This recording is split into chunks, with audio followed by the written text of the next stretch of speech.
Bienvenidos chicos a otro video más del módulo de hematología.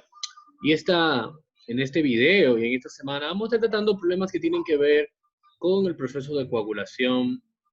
Y bueno, pues lo que nos compete en este video es trabajar con básicamente los trastornos plaquetarios hipercoagulables, o más bien trastornos hipercoagulables en general, por lo que vamos a estar viéndolo de dos formas. Número uno, los síndromes trombóticos adquiridos, y para finalizar, los síndromes trombóticos hereditarios con los que las personas nacen. Así que vamos a empezar este video.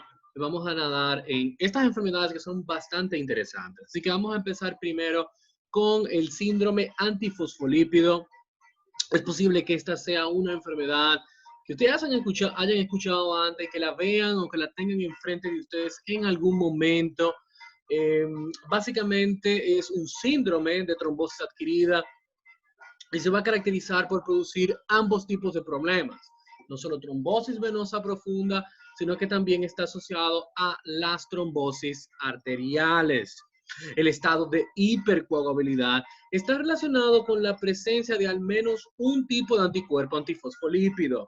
Estos anticuerpos antifosfolípidos se sensibilizan y atacan proteínas que se encuentran unidas a fosfolípidos con cargas negativas que se encuentran en el tejido endotelial. Por lo tanto, pudiéramos definir al síndrome antifosfolípido como una enfermedad autoinmunitaria. De hecho, esta enfermedad o este grupo de enfermedades guardan una gran relación asociativa con el lupus eritematoso sistémico, que es otro tipo de enfermedad autoinmune. Básicamente, como les dije, aproximadamente el 40% de los pacientes con lupus eritematoso sistémicos van a tener presencia de anticuerpos antifosfolípidos. Sin embargo, solo el 40%, de los 40, solo el 40% de ellos van a presentar el síndrome trombótico adquirido. Sin embargo, esta enfermedad autoinmune, hipersensibilidad tipo 2, como quieras llamarle, no solamente va con la asociación con el lupus, se va también con la artritis reumatoidea y también con una enfermedad muy interesante que se llama el síndrome seco o el síndrome de Sjögren. Es un síndrome donde hay destrucción e inflamación y fibrosis de las glándulas salivares. Eso es síndrome seco. La púrpura trombocitopénica autoinmune, destrucción, ¿verdad? Inmunomediada de las plaquetas también, y la infección por el virus del HIV. La mayoría de las personas afectadas son jóvenes o de mediana edad, 20, 30 años. Pueden ocurrir trombos venosos, que siempre van a ser los más comunes. Recuérdense que las venas a manejar menor presión, es más fácil que se formen trombos, especialmente trombos oclusivos. Y los trombos arteriales pueden ocurrir, pero en menor frecuencia. Una característica interesante es la presencia de lívido reticulares que puede acompañar la enfermedad. Como pueden ver, esta descoloración, o no quisiera decir descoloración, pero patrón, a pesar de que los libros dicen decoloración, un patrón reticular como si fueran pequeñas redes, ¿verdad? De color rojizo, violáceo, que puede aparecer usualmente en las piernas. Eso también puede acompañar a esta enfermedad. Ahora bien, ¿cuáles son los anticuerpos antifosfolípidos? Ya sabemos que son autoanticuerpos que básicamente se dirigen en contra de fosfolípidos cargados negativamente que están unidos a las proteínas plasmáticas. Ahora bien, ¿cuáles son ellos? Número uno, que se tienen que recordar, anticuerpo anticardiolipina. El anticuerpo anticardiolipina tiene una característica muy interesante y es que él también va a reaccionar con la reaginación plasmática. Y te dirán, ¿qué es eso, reaginación plasmática? Y básicamente esto en buen dominicano va a significar que hay dos pruebas. Una que se llama RPR y la otra que se llama BDRL. Ambas pruebas son conocidas en el medio como pruebas no treponémicas para la sífilis. ¿Qué significa eso? Significa que son pruebas que no son específicas. Recuérdense que la sífilis es una enfermedad producida por una bacteria, una espiroqueta llamada Treponema pallidum. Y esta enfermedad, hay pruebas que detectan la presencia específica de la bacteria, como es una que se llama FTABS, que sería la prueba específica. Sin embargo, tenemos pruebas que son las que ustedes más van a ver en el medio, que es el VDRL y el RPR, que son pruebas que no son específicas. ¿Ok? Y son pruebas que sirven como una especie de tamizaje para la sífilis. ¿Y qué pasa? Una de las razones por la que no son específicas es esta. Porque cuando hagas esta prueba, y si el paciente tiene, por ejemplo, anticuerpos anticardiolipina en sangre, y le haces la prueba del VRL o del RPR, va a salir positiva. ¿Significa que el paciente tiene sífilis? Posiblemente no. Posiblemente lo que el paciente lo que tenga es la elevación de la anticardiolipina. ¿Ok? Es decir, que la anticardiolipina puede elevar las pruebas sifilíticas. Tengan eso pendiente. Pueden salirle preguntas en los steps de ese acápite. Anticardiolipina puede positivizar el RPR y el venereal disease, ¿verdad? Rapid reagent, que es el VDRL. ¿Ok? También pueden tener el anticoagulante lúpico, que es el más frecuente que va a aparecer de todos los anticuerpos antifosfolípidos, y también el anticuerpo anti-beta GP1. ¿Ok? 3 anticuerpos que tienen que recordar. Anticardiolipina, que es el que puede positivizar las pruebas no específicas de la sífilis. El anticoagulante lúpico, que es el que más va a aparecer y el que tiene el nombre raro, anticuerpo anti-beta 2 GP1. Fácil. Los anticuerpos antifosfolípidos producen síndromes de trombosis arterial y venosa. Eso lo vimos. Los trombos venosos son más comunes que los arteriales por una cuestión de manejo de presión. Eso es fácil de entender. Es más fácil en este caso que puedan formarse estos coágulos. Los posibles mecanismos incluyen resistencia a la proteína C, fibrinólisis deteriorada y también lesiones que pudieran inducir a la activación de las plaquetas. Los factores que aumentan el riesgo de trombosis en los pacientes que tienen antifosfolípidos son, número 1, características de los anticuerpos. Si tienes un solo anticuerpo, si tienes 2 anticuerpos, si no tienes todos los anticuerpos presentes. No es lo mismo un paciente que solo está presente con anticardiolipina que el que tiene anticardiolipina, anticoagulante lúpico y anti-beta 2. ¿Ok? Las características. También los títulos, la medición. No es lo mismo tú tener un paciente que tenga tal vez que 10 unidades de positividad de anticoagulante lúpico que un paciente que tenga más de 80. Y también la presenta del anticoagulante lúpico, que es el más potente de todos. Características de los anticuerpos. ¿Cuáles están presentes? ¿En qué cantidad están presentes? ¿Y cuál está presente? De nuevo, ¿quiénes están presentes? ¿Verdad?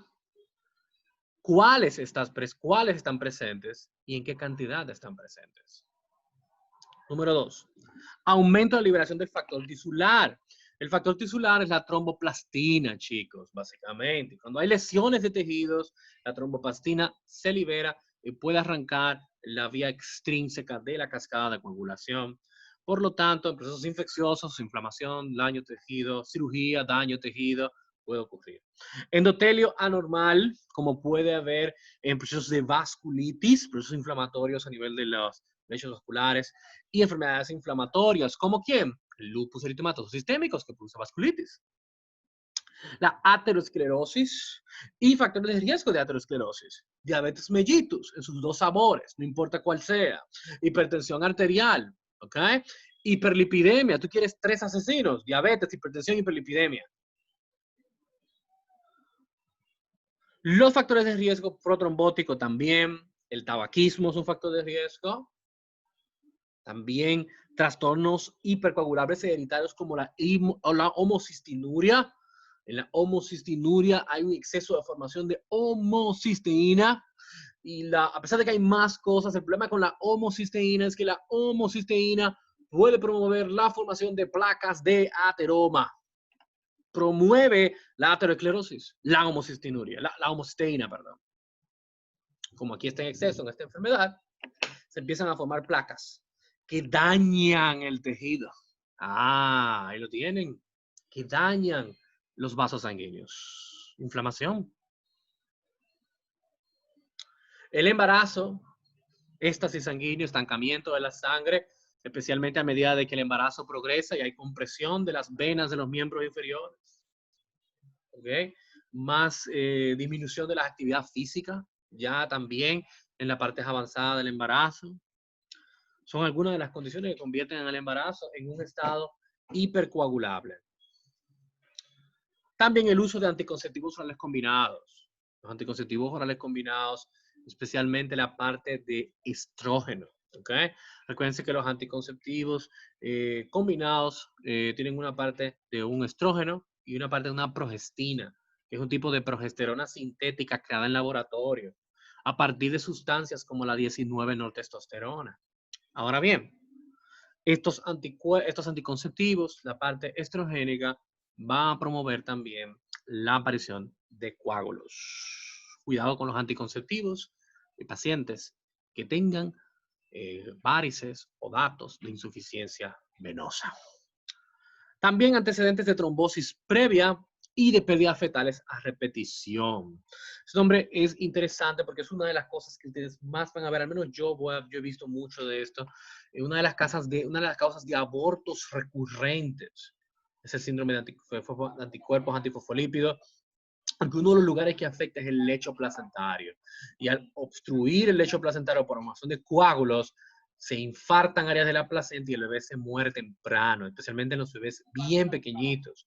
Usualmente los abortos son abortos muy tempranos. La paciente te va a decir que ha tenido 7 abortos espontáneos y usualmente siempre por debajo de 7 semanas, 5 semanas, 6 semanas, bien pequeñitos. Entre los hallazgos clínicos, número 1, trombosis venosa. Recuérdense que siempre va a afectar las venas de forma más común. Puede producir afectaciones arteriales, pero usualmente el problema va a ser venoso. Los lugares más involucrados son en la pantorrilla, que es el más común, como ven en imagen, pero también podemos tener formación de coágulos a nivel de las venas renales, hepáticas, axilas, subclavia, a retina, la vena cava y, como le dije, el lecho placentario, que es la asociación que ustedes van a tener con los abortos recurrentes y esta enfermedad. También recuérdense la afección en la piel, líbedos reticulares que hablábamos ahorita, que básicamente se debe a la hinchación de las vénulas que se encuentran por debajo de la piel, ¿verdad? Debido a la obstrucción de los capilares por pequeños coágulos de sangre. A nivel arterial, los lugares más frecuentes, bueno, pues son los vasos cerebrales. Estos son malas noticias, porque si obstruye esos vasos cerebrales, vas a tener accidentes cerebrovasculares isquémicos. También puede estar obstruyendo el nivel de las coronarias, y ahí ya empiezas a pensar en cardiopatías isquémicas, renal, mesentéricos y también por derivaciones.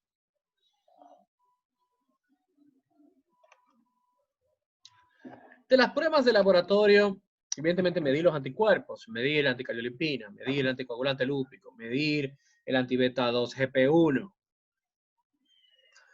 Siempre recordar que el anticoagulante lúpico va a aparecer en 80% de los casos de estos pacientes y recordar que la anticariolipina puede salir positivo la RPR y la BDRL acompañándolos. Qué cuidado con confundirte que el paciente tenga sífilis.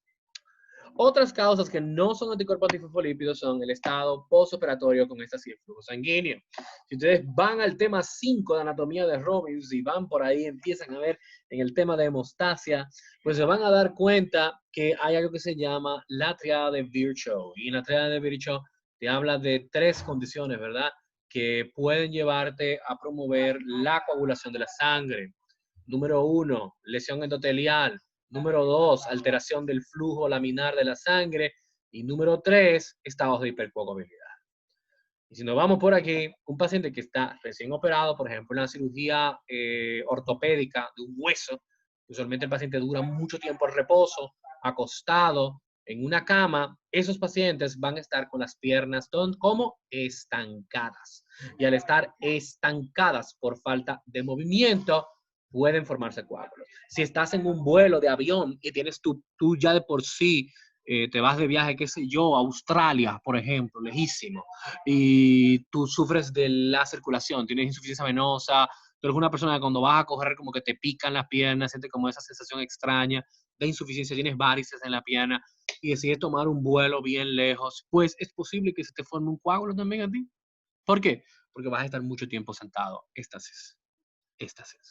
Malignidad. Algunos tumores pueden producir factores de coagulación. Algunos de esos factores pueden aparecer usualmente en los cánceres pancreáticos particularmente. Pueden liberar sustancias procoagulantes. La deficiencia de ácido fólico y vitamina B12, que ustedes estuvieron revisando las anemias megaloblásticas las semanas anteriores, y básicamente lo que ustedes le dijeron que en estas enfermedades se eleva ¿qué sustancia? La homocisteína. ¿Y qué dijimos que hacía la homocisteína? La homocisteína va a dañar el endotelio y puede producir aterosclerosis. Malas noticias, ¿verdad? Aún si tú tienes exceso de lípidos, aún si tú tienes la lipoproteína de baja densidad elevada, el N elevado, va a producirte, va a dañar el endotelio y por lo tanto esto puede producirte trombosis también. Dañar el endotelio libera factor tisular. Dañar el endotelio libera el subendotelio y la glucoproteína 1 queda expuesta, por lo que las plaquetas se van a adherir y después de que se adhiere una plaqueta se agregan todas. Tromboxano, ¿verdad? Esa es la cadena. Ya ustedes dieron el tema de coagulación, ustedes lo saben. Anticonceptivos, el estrógeno, valerato, estradiol, etinil, estradiol, cual tú quieras, que tenga los anticonceptivos orales combinados, aumenta la síntesis de factores de coagulación y disminuye la concentración de antitrombina 3. Recuerden que la antitrombina 3 es una molécula afín de la heparina, por lo tanto es importante para la función anticoagulante. Si hay disminución de la antitrombina 3, hay disminución de la actividad anticoagulante, por lo tanto la sangre coagula más fácil. Síndromes de hiperviscosidad, ¿por qué? Porque la sangre se mueve más lento. ¿Recuerdan cuando hablábamos del hemograma en el video anterior? Precisamente si hay más elementos formes, ¿por qué? Por un tumor, como la macroglobinemia de Waldenström o un mieloma múltiple, donde hay un exceso de formación de globina, los elementos formes aumentan más de lo que deberían, la relación entre el plasma y el elemento forme cambia, por lo tanto, vas a tener que la sangre es más viscosa y al ser más viscosa pasa más lento por los vasos sanguíneos. Y si pasa más lento por los vasos sanguíneos, se estanca. Y si se estanca, trae de Virchow, que dice más riesgo de que se forme un coágulo. Ahora, los síndromes trombóticos hereditarios usualmente son autosómicos dominantes. La trombosis venosa profunda y la embolia pulmonar ocurren comúnmente en edades tempranas y la trombosis venosa puede aparecer en lugares raros, inusuales, como la vena hepática. La primera es la más común de todas, es el factor 5 de Leiden, no deficiencia de factor 5, factor 5 de Leiden. ¿Por qué hay un factor 5? Normal, pero hay un factor 5 de Leiden. Ese es el problema, una mutación, que tu factor 5 no es el mismo. Ahora tienes un factor 5 alterado que se llama Leiden. Y este factor 5 de Leiden tiene un problema, que no puede ser degradada por la proteína C activada. Esto es un problema porque entonces el factor 5 no hay quien lo quite del medio y se mantiene coagulando la sangre. Es un factor de coagulación al final del día, el factor 5. Si tú no lo degradas después de que se activa, el factor 5 se queda ahí totalmente todo el tiempo. Hay que inactivarlo, trabajó la proteína C. Este nuevo factor 5, ella no puede hacerlo. Los síndromes de trombosis hereditaria más común van a ser el factor 5, o sea que lo van a escuchar mucho, el factor 5 de Leiden. Ocurre 2 a 8% de la población de raza blanca. Los heterocigotos pueden tener mayor riesgo de trombosis en un factor de 5 a 10, pero los que son homocigóticos tienen un factor por encima de 50 a 100 de presentar trombosis. La deficiencia de la antitrombina 3, recuérdense que la antitrombina 3 usualmente se ve reforzada por la heparina y las moléculas similares a la heparina. Neutraliza las serinas proteasas activadas. En buen español, neutraliza los factores de coagulación activados. ¿Cuáles? 2, 7, 9, 10, 11 y 12. Un viaje. Por lo tanto, cuando la antitrombina 3 está deficiente, ninguno de esos factores pueden ser desactivados. Ninguno de esos factores pueden ser neutralizados. ¿Y qué significa eso? Que la persona va a ser muy trombogénica. Le das un besito, se forma un coágulo. Le dice bye bye, se forma un coágulo. ¿Ok? En la diferencia de antitrombina 3, no hay un aumento en el tiempo de tromboplastina parcial, que es uno de los tiempos de coagulación, después de inyectar una dosis estándar de heparina. ¿Por qué? Porque no hay antitrombina 3 lo suficiente como para tú potencializar ese efecto.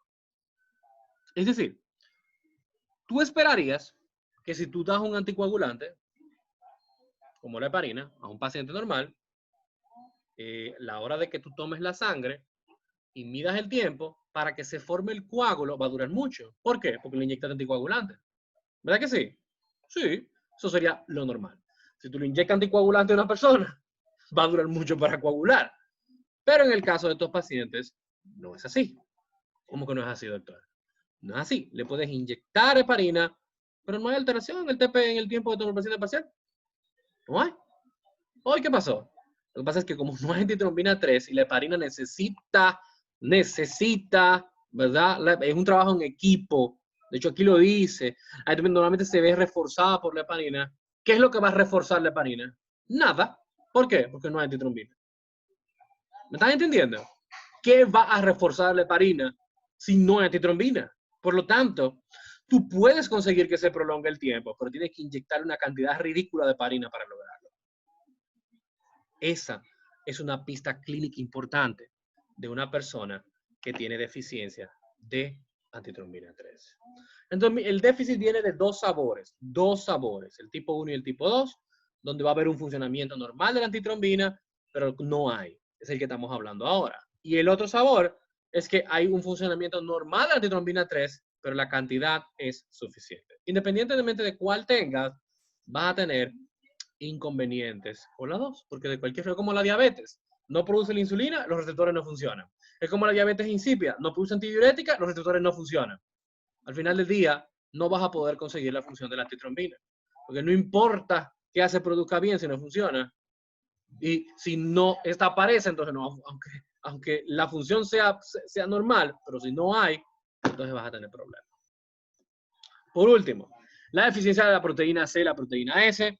Básicamente, recuerda que la función normal de las proteínas C y S, ¿cuál es? Inhibir el factor 5, normal, no Leiden. Porque el Leiden, el problema es que las proteínas C no puede hacerlo. Recuerda que la función normal de la proteína C y S es inhibir los factores 5 y 8. Por lo tanto, ¿qué va a pasar? Que esos factores se quedan ahí. No hay forma de quitar el factor 5 y el factor 8. No van a ser inhibidos. ¿Por qué? Porque no hay ni proteína C ni proteína S. Por lo tanto, esos pacientes son hipercoagulables y corren el riesgo de ¿qué? De eventos trombóticos, que es de lo que estamos hablando. Bien, chicos, eso es todo por este video. Espero que pueda haberles sido de utilidad. No dejen de leer la diapositiva y nos vamos a estar viendo en otro entretenido tema de hematología. Bye, bye.